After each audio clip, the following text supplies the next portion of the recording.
tayo. Oh, ang dami. Wow.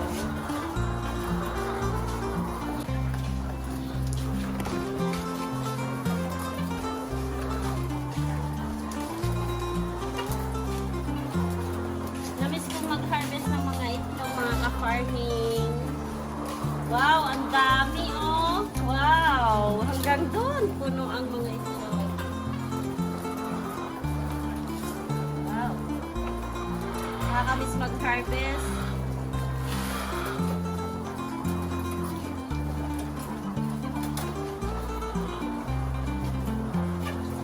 May bagong nangitlog, kaya tingnan nyo, oh, may dugo-dugo pa.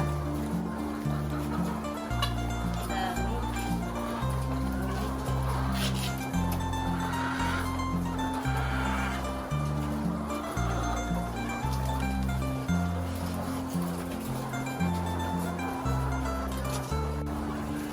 Sa pagha-harvest nga po pala ng mga itlog namin, guys.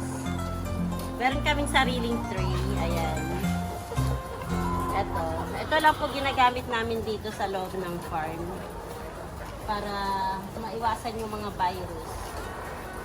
Hindi namin siya pwedeng gamitan ng mga iba't ibang tray kasi yung mga tray na galing sa ibang farm, yung iba hindi maiiwasan, may mga virus na.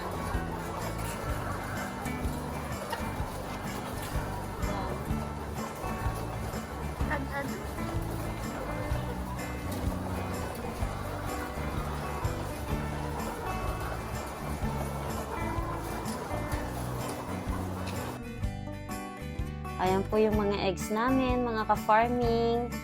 Ayan, nakakatuwang tignan. Ang dami. Actually, first time ko pong makita na ganyan kadami yung eggs na. Ayan po, lahat po ng nakikita ninyong eggs dyan ay kukunin po yan ng isang buyer namin. Pangatlong order na po nila, pangatlong hakot na po nila yan doon sa farm. Nakakatuwa po na may mga ganong customer yung paulit-ulit kang babalikan. Kaya, thank you sa mga buyers namin, sa mga repeated orders, sa mga pumupunta sa farm para bumili ng eggs. Maraming salamat po sa inyo at sa mga future customer pa namin. Thank you sa inyong lahat. Ayan po, at hinahakot na po yung mga eggs namin. Sila nga po pala ay isa sa mga big buyers namin. Kaya maraming salamat po talaga sa inyo and God bless po sa ating lahat. More sales to come. Thank you.